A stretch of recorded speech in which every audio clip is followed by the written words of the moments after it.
मेहनती लड़के की आज हम आपको एक कहानी सुनाने वाले हैं। देखो ये कितना मेहनती लड़का है, स्कूल भी जाता है और इनके एक से एक गाड़ी बंगले मकान इन्हीं का है। और ये देखो कितना बढ़िया ये मेहनत कर रहे हैं।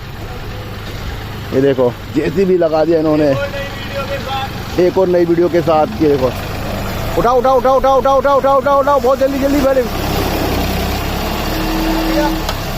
अच्छा एक बात बताओ, थकते नहीं तुम? थकते नहीं हैं? थकते नहीं भाई, ये थकते नहीं। बहुत बढ़िया बहुत बढ़िया दोस्तों। एक वीडियो के साथ और मिलूंगा, फुल वीडियो के साथ बाद में आपको।